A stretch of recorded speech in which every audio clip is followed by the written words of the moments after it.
The Haunted Cemetery of Chestnut Hill, a grim tale of the Appalachian. Before we go any further, drop a comment below and tell me where you're listening from and what hour it is where you are. There's something about knowing that people scattered across the entire world are sitting with this story in the dark that feels exactly right for a tale like this one. And if you're new here, welcome. Subscribe and stay a while. The mountains have more stories left to tell. The mountains of Appalachia had always guarded their secrets carefully. Tucked between the gray ridges of Pennsylvania, where fog crept in from the valleys like something alive, and the pine trees grew so thick they consumed the last traces of dusk entirely, the small settlement of Chestnut Hill had existed for nearly 4 decades in chosen obscurity. It was the kind of place that didn't show up on most military maps. Not because the cartographers had overlooked it, but because the people living there preferred things that way. It was September of 1862, and the war had reached the mountains. Not in the thunderous, triumphant fashion that Philadelphia's newspaper illustrations portrayed, men in pressed uniforms surging across open fields beneath rippling flags. No. The war arrived in Chestnut Hill the way most terrible things arrived in small places. Quietly, in the dead of night, carried on the boots of exhausted men who had long since forgotten what they were fighting for. Sergeant Caleb Hurst rode at the head of the column, his gray coat stiffened with dried mud, his eyes sweeping the darkness ahead with the hollow vigilance of a man who had stopped sleeping weeks ago. Behind him, a detachment of 43 Confederate soldiers moved along the mountain trail in near silence, their horses breathing heavy plumes of vapor into the frigid night air. General Jenkins had given them a straightforward order.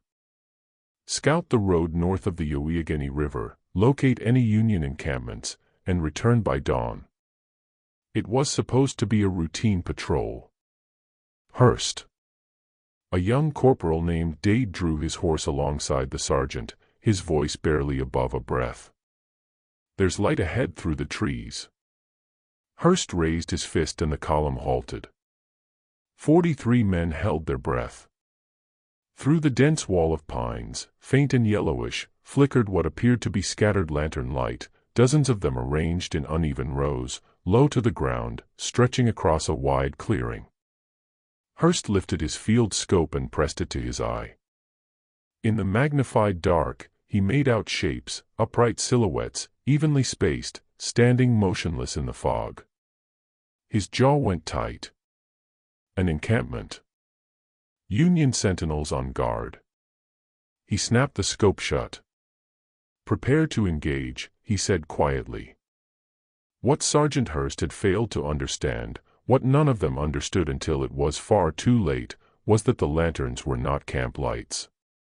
They were grave candles, placed every Sunday evening by the widow Margaret Ashford along the cemetery path in memory of her husband, dead 3 winters now. The upright silhouettes were not Union soldiers. They were headstones. The volley of gunfire that ripped through Chestnut Hill Cemetery lasted fewer than 4 minutes. The shot split through the mountain silence like cracking wood, scattering birds from the pines and sending the few wakeful residents of the town scrambling under their beds. The soldiers fired into the rows of stone markers, into the iron fence posts, into the ancient oak that had stood at the cemetery's entrance since before anyone in town had drawn their first breath. And then silence. Hurst rode forward slowly, his pistol drawn, his horse stepping uneasily over the churned earth. The fog deepened as he passed through the iron gate. The grave candles burned on miraculously, throwing long, unsteady shadows across the damaged headstones. He surveyed the evidence of their catastrophic error and felt the cold weight of humiliation settle into his chest. "Sound the," he stopped. He counted his men. 40. Where there should have been 43, there were 40. "Where is Dade?" he said. No one answered. "Where are Morrison and Webb?" The soldiers looked among themselves. No one had seen them fall. No one had heard them cry out.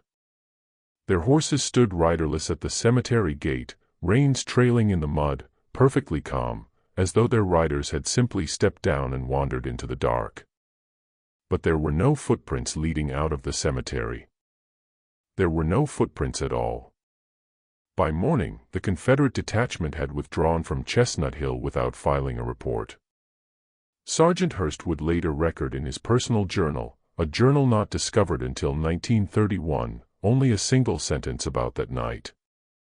3 men entered the cemetery at Chestnut Hill, and the earth kept them. The townspeople found the damaged headstones at dawn. They repaired what they could, replaced the grave candles that had burned out, and said nothing to one another about the bullet marks scarring the old stones. Margaret Ashford stood at the cemetery gate for a long time that morning, her shawl drawn tight against the autumn chill, staring at the fresh gouges in the earth near the oldest section of the burial ground, the section the townspeople never spoke about, the one that predated the official founding of Chestnut Hill by at least 30 years, the section where the headstones carried no names. She crossed herself, turned away, and walked home quickly without looking back. 3 weeks later, the first resident of Chestnut Hill disappeared. Her name was Eleanor Marsh, and she had come to town just 10 days before the soldiers arrived. She was 26 years old, dark-haired, sharp-eyed, and possessed of the particular kind of quiet stubbornness that is often mistaken for serenity. She had been appointed the town's new schoolteacher after the previous one, a Mr. Harlan Davies, had abandoned his post in August without explanation, leaving behind only his coat, his lesson books, and a single sentence written on the classroom chalkboard in handwriting so frantic it had torn through the slate. "Do not go near the old ground." Eleanor had erased it on her first morning and thought nothing of it. She was not from Chestnut Hill. She carried none of its stories, none of its instinctive dread of its silences, none of the inherited understanding of the unspoken rules that governed life in that particular fold of the Appalachian Mountains. She did not know that no resident of the town walked past the cemetery after sundown. She did not know that the nameless section of graves was never spoken of directly, referred to only, when it had to be referred to at all, as the old ground. And she did not yet know that her mother's maiden name, Ashford, bound her to this place in ways she could not begin to imagine. On the morning she disappeared, Eleanor had been seen walking toward the cemetery with a leather notebook tucked under her arm and a lantern in her hand, even though it was barely past noon and the sun hung cold and bright above the ridge. She had told Ruth Calloway, the blacksmith's wife, that she was going to examine the old stones and write down the names. Ruth had gone pale. "There are no names on the old stones," she had said. Eleanor had smiled, the patient, polite smile of someone accustomed to local superstition, and kept walking. She was not seen again until the following morning, when she appeared at her own doorstep just before sunrise, soaking wet from the knees down, her leather notebook gone, and her expression carrying something no one in Chestnut Hill could quite name. Not fear, not confusion. Recognition. As though she had gone to the cemetery seeking answers and had found something far worse. She had found that she already knew them. She stepped inside, locked the door, and did not come out for 2 days. When she finally emerged, Eleanor Marsh had changed. The quiet stubbornness was still there, harder now, honed into something closer to determination. She walked directly to the home of Reverend Thomas Cole, the oldest man in Chestnut Hill, and the only one who had been born there before the founding records began, and knocked on his door with the steady, deliberate rhythm of someone who had decided they were no longer afraid.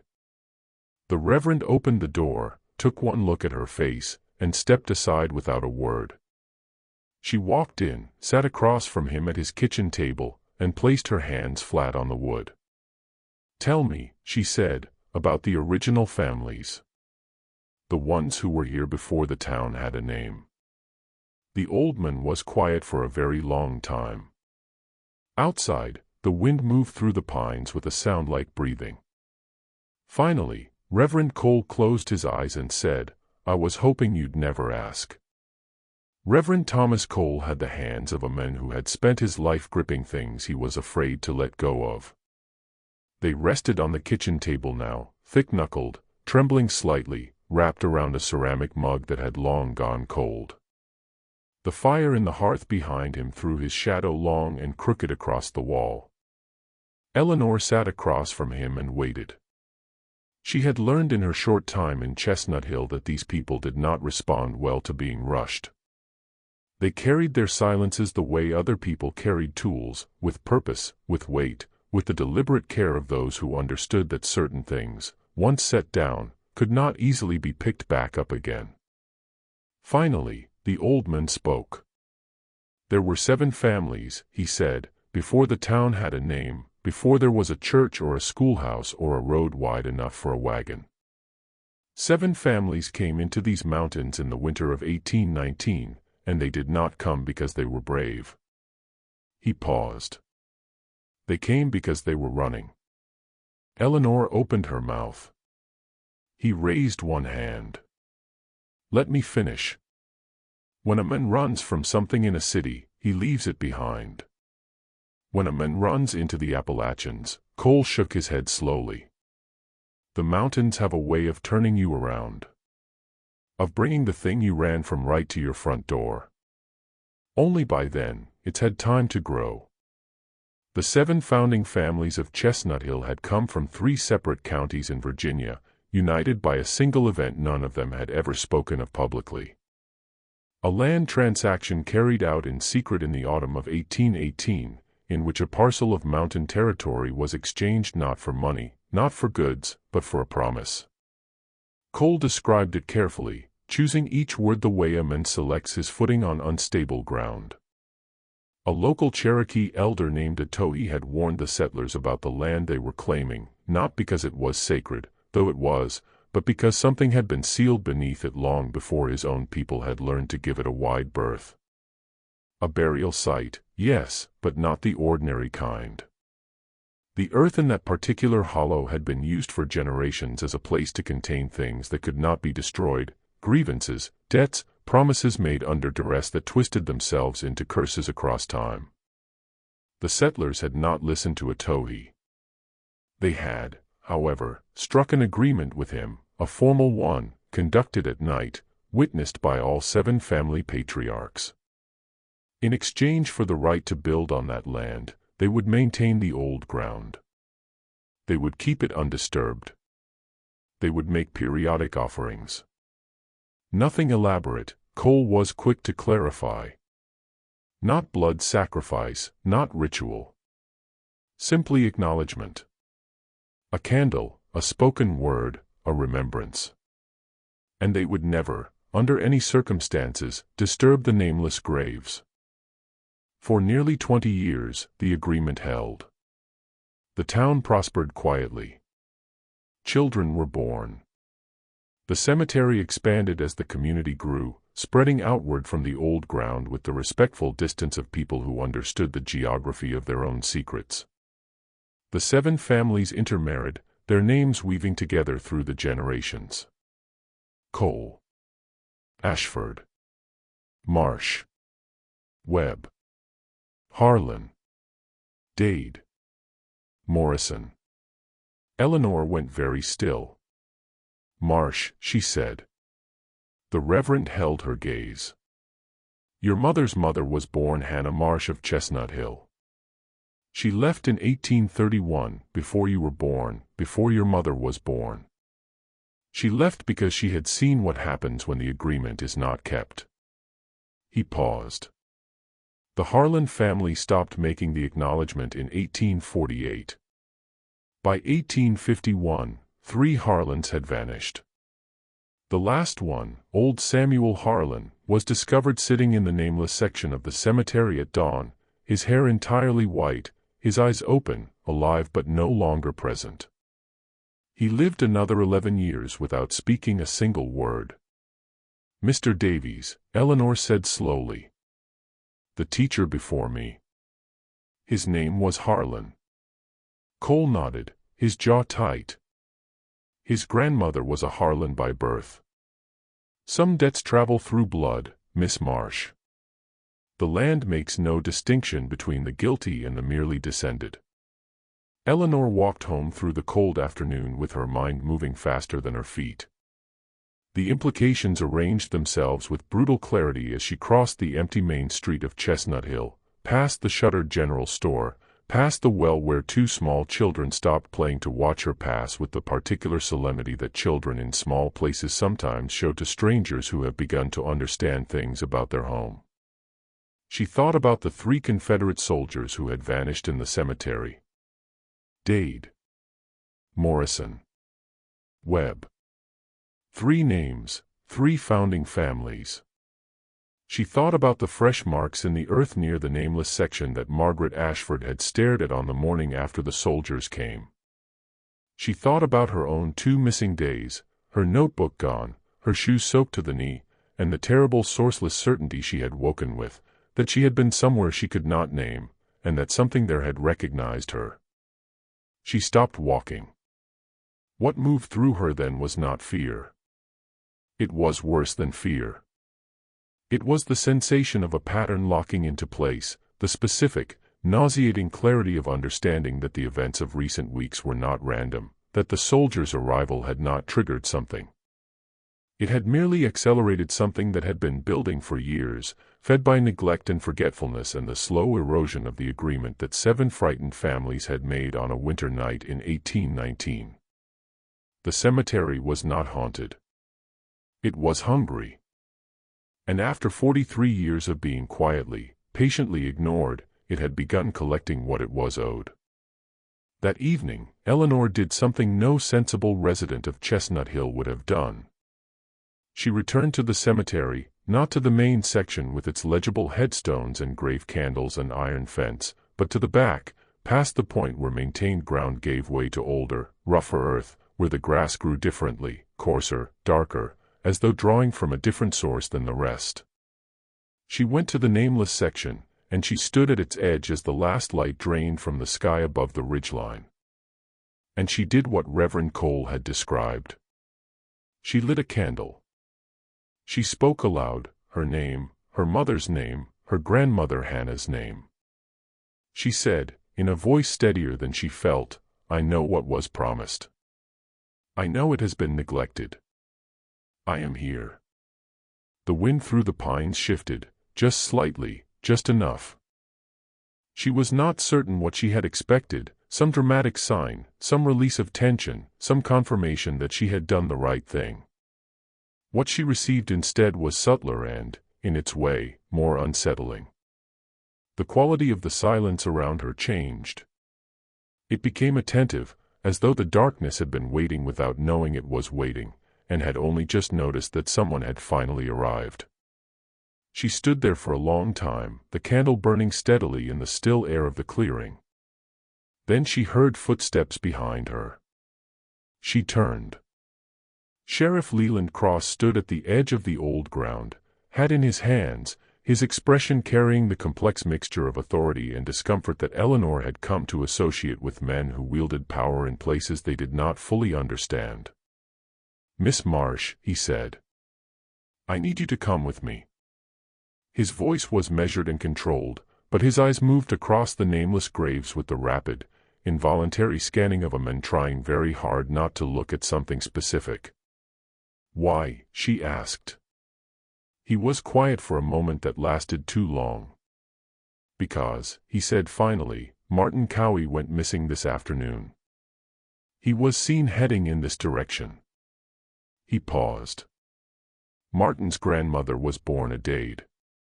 Eleanor looked down at the candle in her hand, its flame burning straight and still in the cold night air. She closed her eyes briefly. Another founding family. Another missing person. And she had come too late, or not late enough, or perhaps at exactly the right moment. It was impossible yet to know which. "Sheriff," she said quietly, "how many of the 7 families still have living descendants in this town?"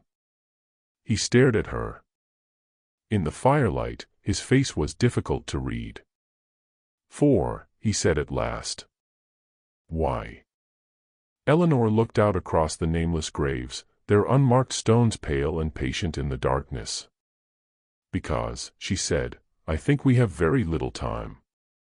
The sheriff's office smelled of wood smoke, damp wool, and the particular staleness of a room where difficult conversations happened regularly and were never properly resolved. Eleanor sat across from Leland Cross at his desk, a cup of untouched coffee between her hands, and laid out everything Reverend Cole had told her with the methodical precision of a woman accustomed to organizing complicated information for people who had not yet decided whether they wanted to hear it. She spoke for nearly 20 minutes without interruption.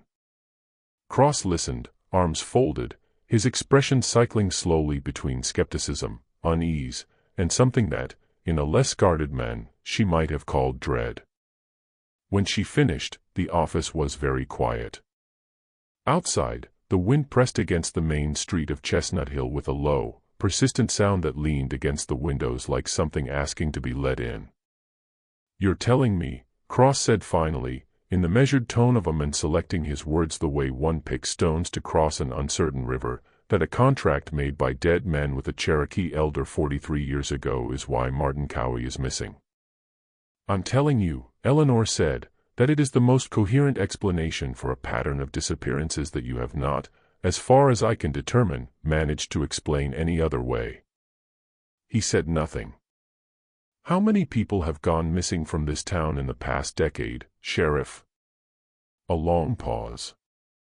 11, he said quietly, as though the number embarrassed him.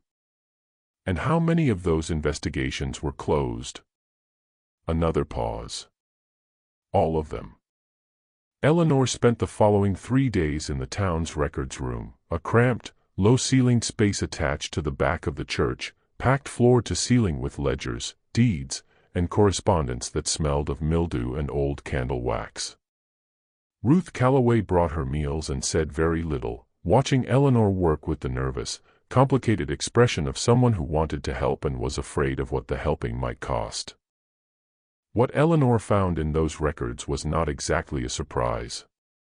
It was more like the confirmation of something she had felt gathering at the edge of her understanding since the morning she had come back from the cemetery with wet shoes and empty hands. The founding deed of Chestnut Hill, dated March 4, 1820, was a standard land document in every visible respect. Property boundaries, signatories, legal language written in the formal style of the period.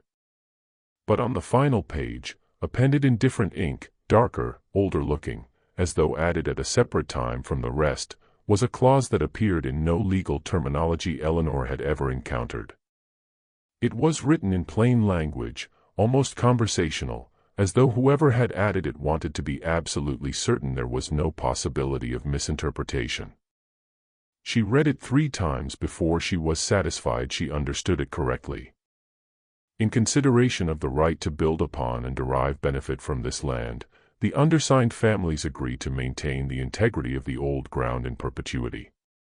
In the event of failure to maintain said integrity, the land shall claim restitution from the bloodlines of the original covenant, 1 life for each generation of neglect until the debt is satisfied or the covenant is renewed by a living descendant who acknowledges the original terms.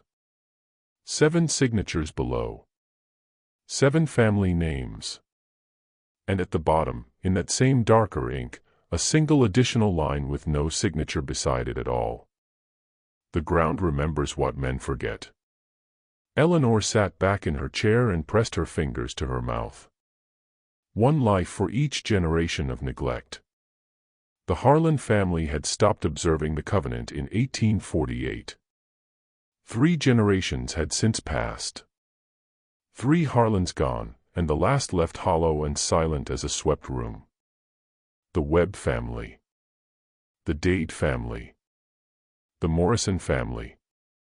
All 3 names among the Confederate soldiers who had vanished in the cemetery. Had those men been the restitution for their families' neglect? Had the war simply provided the opportunity, the cover, the convenient explanation for what the old ground had decided to collect regardless? And then there was Martin Cowie, a Dade descendant, missing since yesterday afternoon. Eleanor counted carefully. She calculated generations. She cross-referenced surnames through baptism records and marriage ledgers until the numbers resolved themselves into something she wished desperately they hadn't. If her calculation was correct, the debt currently owed to the old ground, across all 7 families, accounting for every generation of neglect since each had individually abandoned the covenant, was not 3 lives, or 5, or 11. It was 22. 11 had already been taken. 11 remained. She found Reverend Cole at the cemetery the next morning, standing at the edge of the nameless section with a candle in each hand, his lips moving in silence. He did not appear surprised to see her. He finished whatever he was saying before he turned around. "You found the clause," he said. It was not a question. "Why didn't you tell me about it yesterday?" "Because yesterday you needed to understand the history. Today, you're ready to understand the problem." He extinguished one of the candles between his thumb and forefinger, deliberately, as though the small act of control helped him think. "I have been maintaining the covenant alone for 11 years, since my wife died. She was the last of the Cole line who knew about it. I am 81 years old, Miss Marsh. I will not be able to do this much longer." "The covenant can be renewed," Eleanor said. "Yes. The deed says a living descendant who acknowledges the original terms." "Yes. Then I can do it. I'm an Ashford by blood. My grandmother was born here. I acknowledge the terms." She spread her hands. "Tell me what's needed." Cole was quiet for a moment. The mountain wind moved through the pines. Somewhere above the ridge, a hawk traced slow circles in the pale morning sky. "It is not simply an acknowledgement of words, Eleanor." He used her given name for the first time, and the gentleness of it made something in her chest tighten. "The covenant requires a physical act of renewal. There is a chamber beneath the old ground, built by the original 7 families in the winter of 1819, before the first house was raised. Inside it are the original covenant documents, the objects used in the founding agreement, and the record of every debt the land has accumulated since the neglect began." He paused. "To renew the covenant, a descendant must enter the chamber, read the record aloud in full, and place their name beside the original 7. Eleanor looked at the nameless graves. The morning light fell across them flat and gray, casting no shadows. "What happens inside the chamber?" she asked. Cole did not answer immediately. "Reverend. The people who have entered it," he said carefully, "and come back out, they are different afterward. Not harmed, not diminished, but," he searched for the word, "marked. The land knows them. It will always know them. And they will always know the land." He met her eyes. "It is not a small thing I'm describing." "I know," she said. "You may also encounter," he stopped, pressed his lips together. "The ones who didn't come back out," Eleanor said quietly. He nodded once. She was silent for a moment. The hawk above the ridge had disappeared. The pines stood dense and still. She thought about Hannah Marsh, her grandmother, who had fled this place in 1831 and never returned. She thought about whether running had been a choice Hannah had made freely, or whether she had been driven out by fear that was reasonable given what she knew. Or whether, most likely, it had been both, tangled together the way most difficult decisions are. She thought about what it meant to be the person who arrives at the moment when something must finally be done. She turned to Cole. "Where is the entrance to the chamber?" He reached into his coat and produced a small iron key, worn smooth with handling, warm from years of being carried close to his body. "The oldest oak," he said. "The one the soldiers shot. At its base on the eastern side, there is a stone that doesn't match the others. Press it and hold it for 3 seconds." He placed the key in her palm and folded her fingers around it. His hands, she noticed, were steadier now than they had been the day before, as though the act of passing the key had relieved him of something he had been carrying far too long. The key opens the door below. "Will you come with me?" she asked. "No," he said simply. "This part is yours alone." She nodded. She had expected that answer. In some way she could not yet articulate, she had known since the first moment she saw those nameless headstones that this was always going to be hers alone, this particular weight, this particular responsibility, this particular walk across ground that had been waiting for her since before she was born. She walked toward the old oak. Its bark was scarred with bullet wounds from the soldier's volley, pale marks in the dark wood that had not yet healed.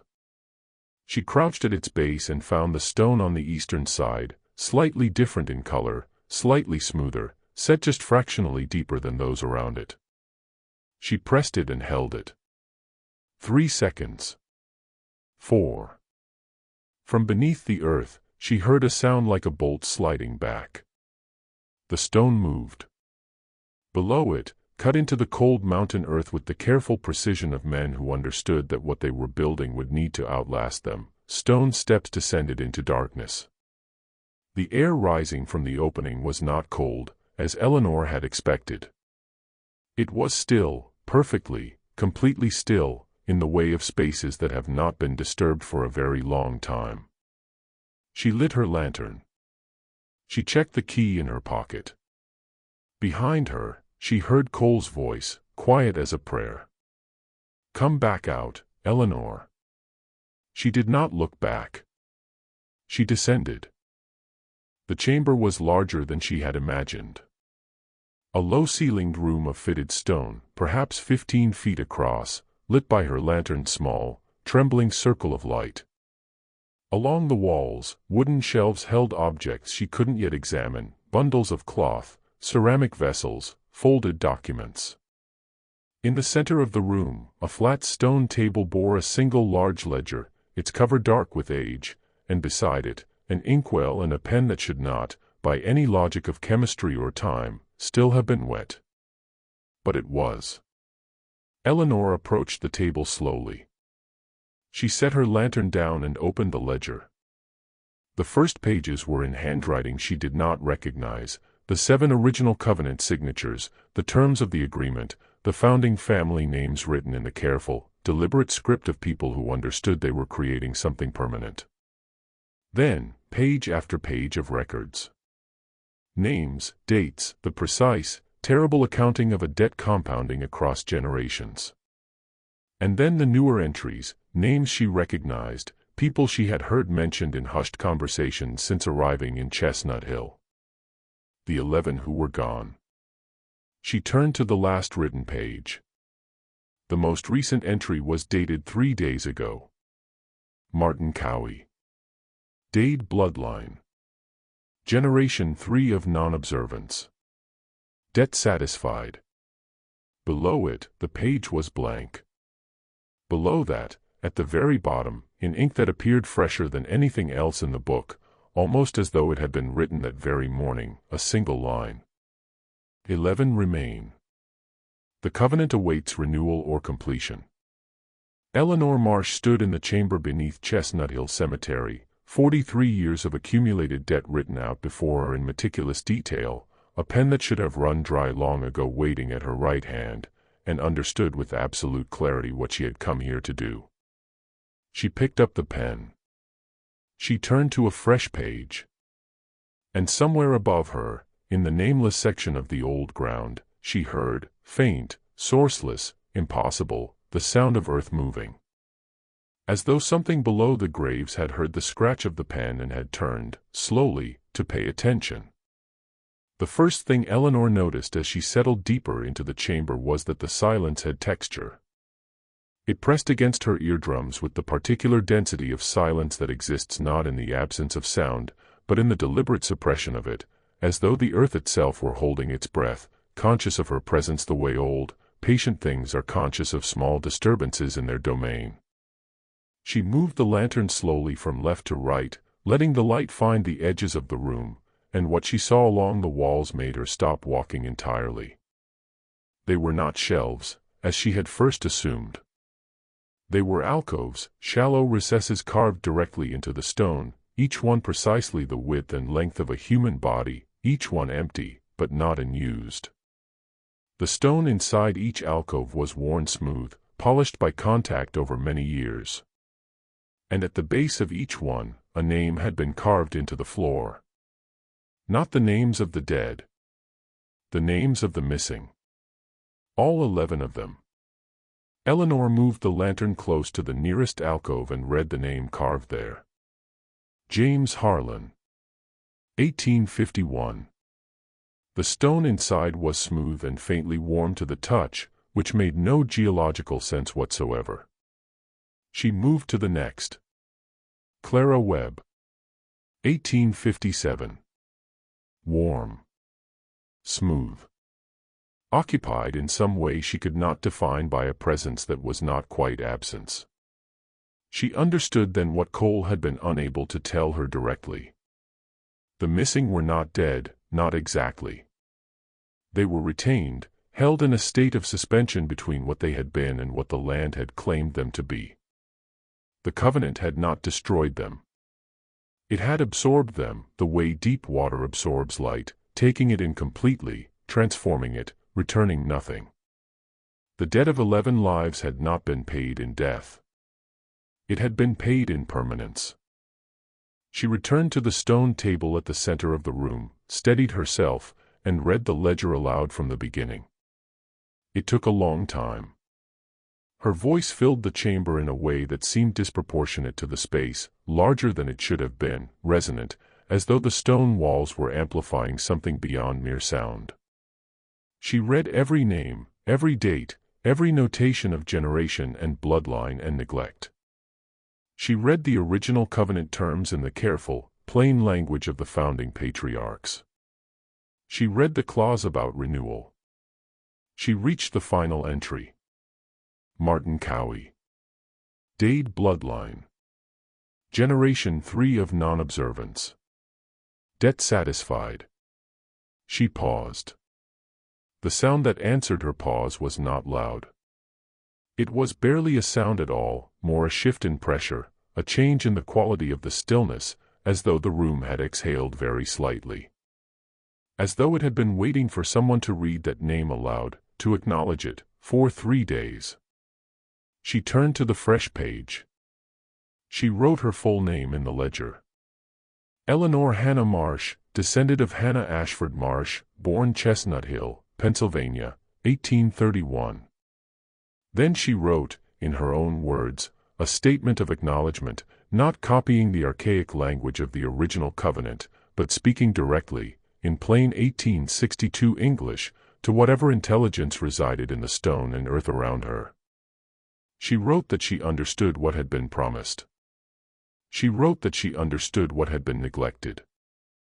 She wrote that she was here as a living descendant of the Ashford bloodline, acknowledging the original terms, not because she had been compelled to, or because she was afraid, but because the people living in Chestnut Hill deserved to live there without being consumed by a debt they had never personally incurred. She signed her name. She set down the pen. The ink was absorbed into the page so quickly it appeared to dry instantly, leaving her signature looking as old and permanent as the 7 names above it. Then the alcoves opened. Not physically, the stone did not shift, the recesses did not widen, but the warmth in them intensified suddenly, sharply, like a fire catching from an ember. And in each of the 11 alcoves, a quality of light appeared that had nothing to do with Eleanor's lantern. Faint. Pale. Present. And then the voices. Not screaming. Not the anguished sounds of imprisoned souls that Eleanor had, in some dark corner of her imagination, been bracing herself for. They were ordinary voices, confused, disoriented, the voices of people waking from a very long sleep in an unfamiliar place. She heard a man say, "Where?" in a tone of pure bewilderment. She heard a woman's voice repeating a child's name, called with the automatic, desperate urgency of a mother whose last conscious memory was of her child being nearby. She heard, From the alcove marked Martin Cowie, a young man's voice say, "It's cold," with the plaintive simplicity of someone who had no context yet for anything more complicated. Eleanor stood very still in the center of the chamber and said, loudly and clearly, "You are below the cemetery at Chestnut Hill. The covenant has been renewed. You are going to come back now." Silence. Then, from every alcove simultaneously, the light intensified to the point where Eleanor had to shield her eyes, and then extinguished completely. The chamber went dark except for her lantern. The warmth was gone from the stone. Above her, she heard the earth moving. Not the slow, ominous shifting she had heard when she first descended, something faster, more deliberate. And then, distantly, muffled by stone and soil, she heard voices from the surface. Multiple voices, confused, calling out to each other. She climbed the stone steps so quickly she nearly fell twice. She emerged into cold afternoon light to find Reverend Cole on his knees in the nameless section of the cemetery, his hands pressed flat against the earth, tears running freely down his face. Around him, across the old ground, the soil was disturbed, not erupted, not dramatic, but shifted, as though it had settled into a different arrangement. As though things that had been held below had been quietly, precisely released. Sheriff Cross stood at the edge of the section with his hat in his hands and an expression Eleanor had never seen on a law officer's face before, the specific, helpless look of a man whose entire understanding of his own authority has just been rendered irrelevant. And standing in the middle of the nameless graves, in various states of confusion and disorientation, were people. 11 of them. Their clothing was from different decades. Some of them were barefoot. Some of them were looking at their own hands with the intense, wondering concentration of people rediscovering that they have hands. Martin Cowie, Eleanor recognized him from Ruth Calloway's description, young, dark-haired, wearing the coat he had left the house in 3 days ago, was sitting on the ground near an unmarked headstone, looking at the sky with an expression of such uncomplicated relief that Eleanor felt something in her chest break open painfully. James Harlan was there. He had been missing for 11 years. He appeared to be approximately the age he was when he disappeared. Clara Webb had been missing since 1857. She was standing very still near the iron fence, watching the light move through the pine trees with the focused attention of someone cataloging every detail of a world they had feared they might never see again. Eleanor stood at the entrance to the chamber and counted. 11. All 11. Cole looked up at her from his position on the ground, his old face wet with tears and something that, in a younger man, she might have called joy. "You came back out," he said. "I told you I would," she said. The hours that followed were the most complicated of Eleanor Marsh's life in Chestnut Hill, and she had already lived through several remarkably complicated ones. The returned were disoriented, but physically unharmed. Dr. Pemberton, the town's only physician, a taciturn man who had witnessed a great deal in 30 years of Appalachian medicine and prided himself on being surprised by very little, was surprised by quite a lot that afternoon. He examined each of the 11 with the methodical thoroughness of someone who had decided that if he focused on the clinical details, he could temporarily postpone the existential implications. Blood pressure, pulse, pupillary response, temperature. All normal. All, in fact, slightly better than normal, as though whatever the ground had done to them in the interim had also, incidentally, been doing minor restorative work. James Harlan, missing since 1851, had not aged a single day. Dr. Pemberton wrote that down in his notes. Then he sat back heavily in his chair and did not write anything else for a considerable time.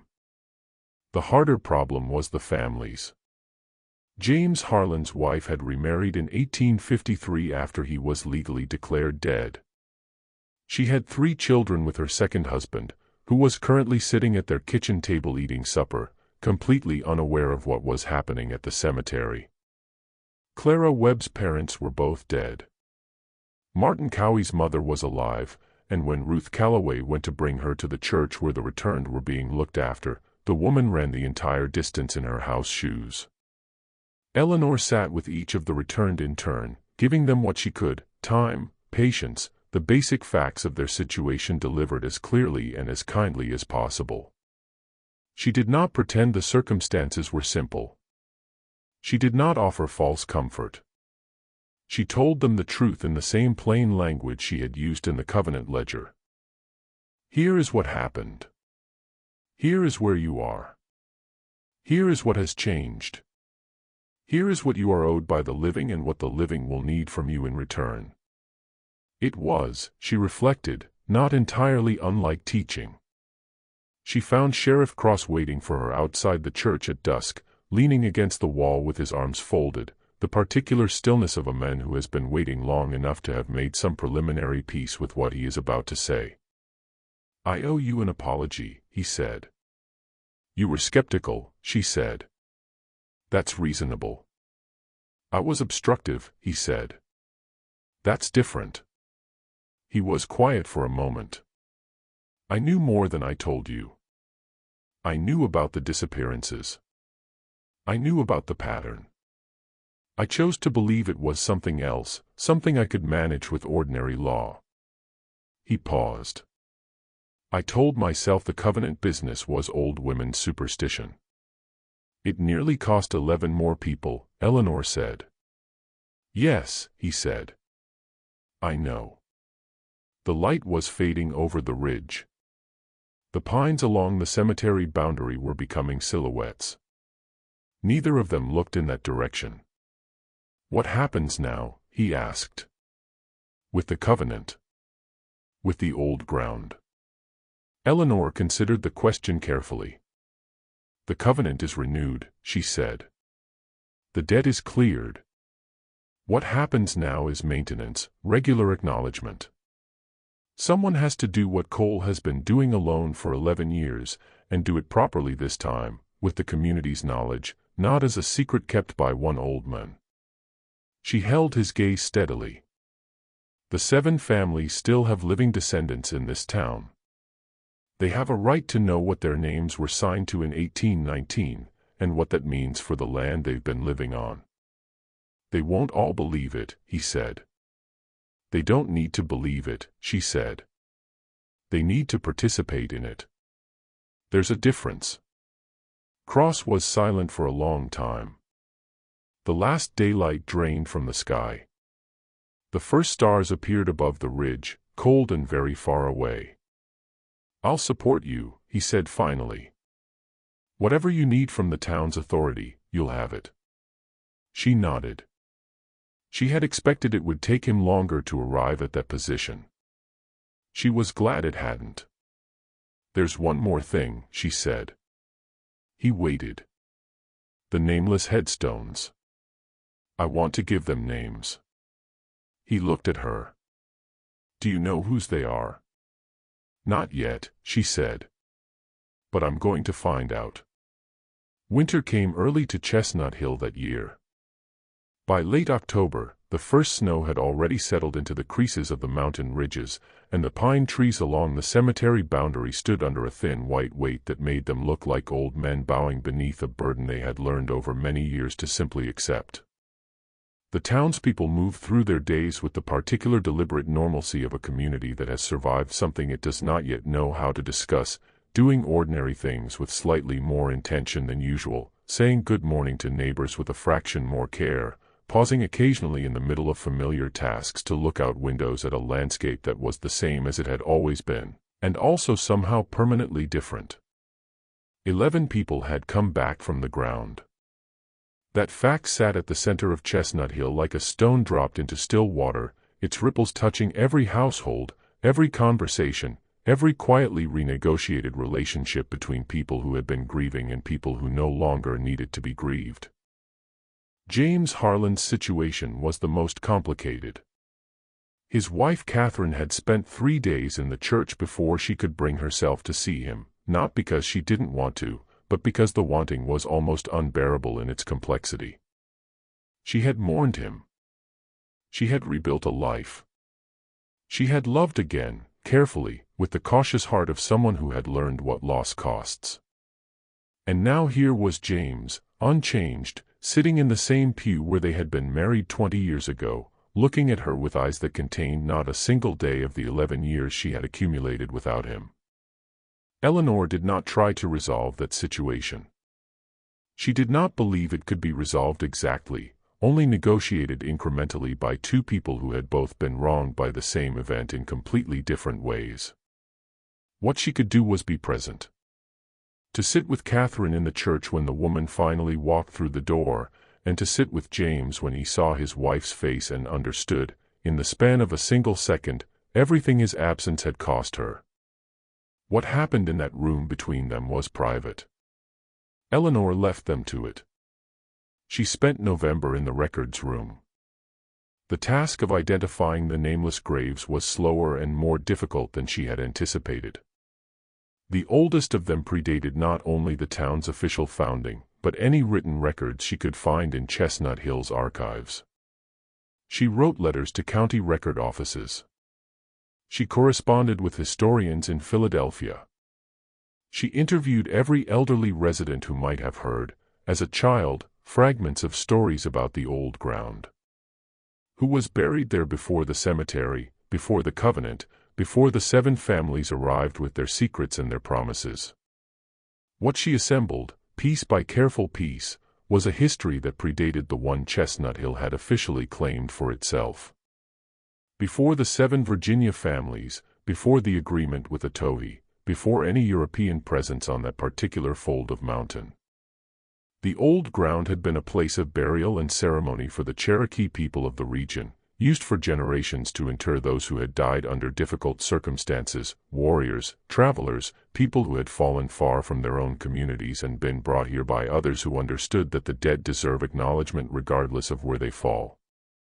When the 7 families had built their covenant on that ground, they had built it on top of something that already existed.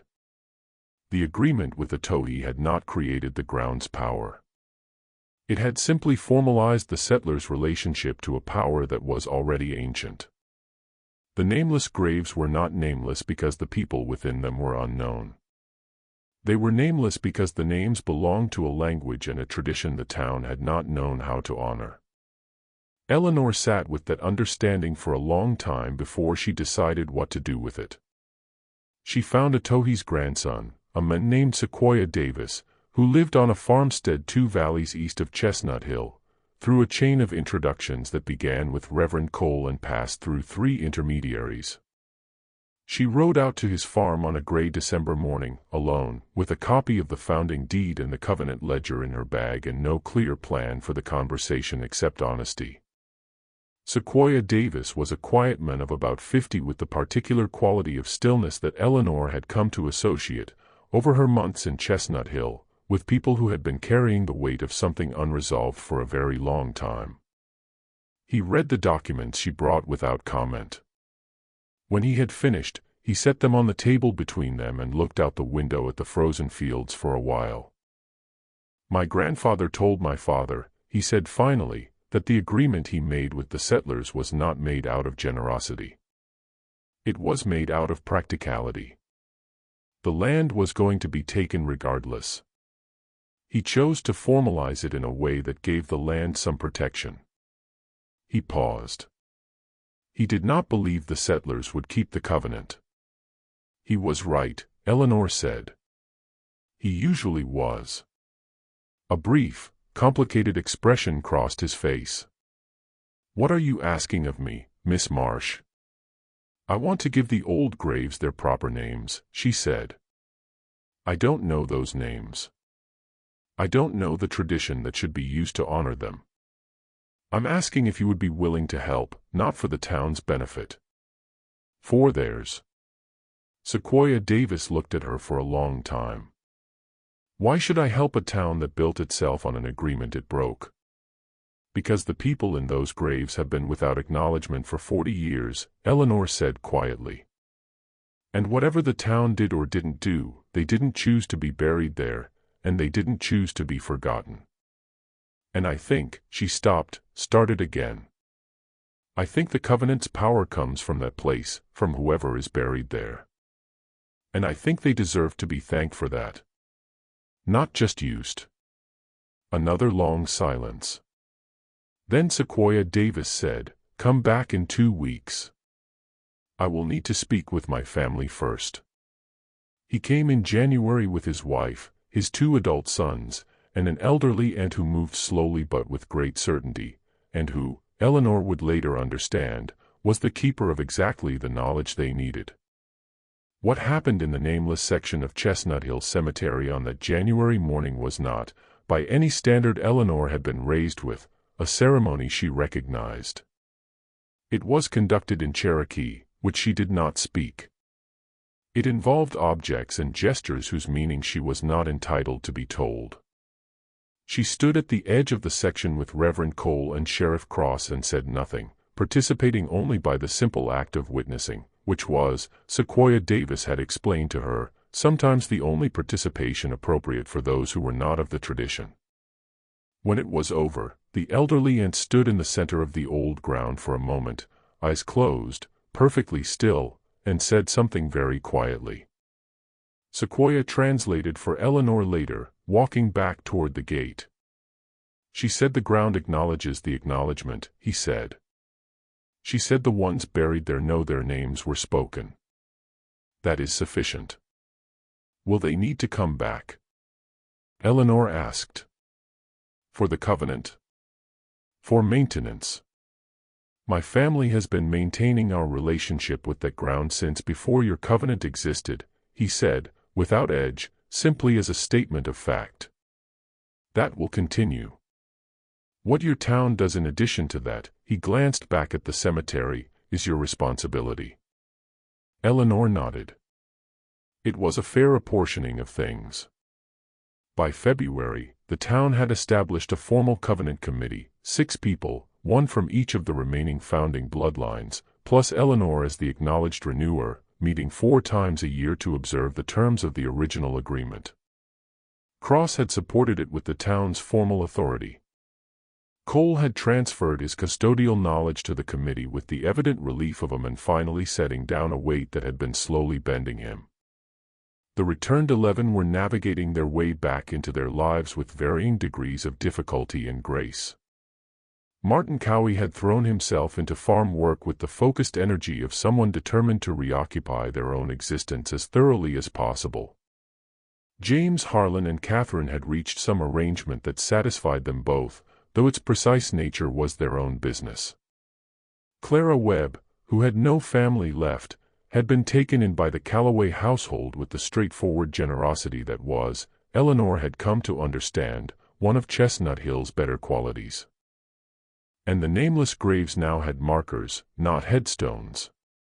Sequoia Davis's family had explained that permanent stone markers were not consistent with the tradition of those buried there, but each grave was marked with a living plant, selected by the elderly aunt, that would return each spring. A different kind of permanence, the kind that participates in time rather than resisting it. On the last evening of February, Eleanor walked to the cemetery alone. It was the kind of Appalachian winter evening that erases the boundary between sky and mountain, everything a single shade of blue-gray, the pines motionless, the air so cold and clean it felt like breathing something that had never been breathed before. She passed through the iron gate, past the repaired headstones with their healed bullet wounds still faintly visible in the stone, and walked to the old oak at the back. She crouched at its base and pressed her hand flat against the stone that marked the chamber entrance. She did not open it. She simply acknowledged, as the covenant required. A physical act of awareness, of recognition, of presence. The stone was warm beneath her palm. Warmer than the night air could account for. Warmer than stone had any right to be in a Pennsylvania February. She stayed there for a while, her hand against the earth, the cold settling around her like a garment, the dark shapes of the nameless graves, living markers, just visible in the fading light, small, patient, permanent in their seasonal way. She thought about her grandmother Hannah, who had run from this place and never returned. She thought about whether that running had been a choice made freely, or whether she had been driven out by fear that was reasonable given what she knew. Or whether, most likely, it had been both, tangled together the way most difficult decisions are. She did not judge her grandmother. She thought she understood her. She was glad nonetheless that she herself had not run. She stood up. She brushed the cold earth from her palm. As she turned to walk back toward the gate, she paused. In the nameless section, at the base of one of the living markers, a small cedar seedling that had been placed there in January and should not, by any horticultural logic, have survived the intervening weeks of Pennsylvania winter, something glowed. Faint. Pale. The size of a cupped hand. It lasted for approximately 3 seconds. Then it was gone. Eleanor stood very still for a moment. Then she exhaled slowly, turned back toward the gate, and walked out of the cemetery. She did not run. She did not look back. But she smiled. Just slightly. In the particular way of someone who has learned to accept that certain questions do not resolve into answers, but into a different and more permanent kind of knowing. Some things, she had come to understand, are not meant to be explained. They are meant to be attended. She walked back through the sleeping town of Chestnut Hill, her boots quiet on the frozen road, the mountains dark and immense on every side, keeping, as they always had, as they always would, their secrets.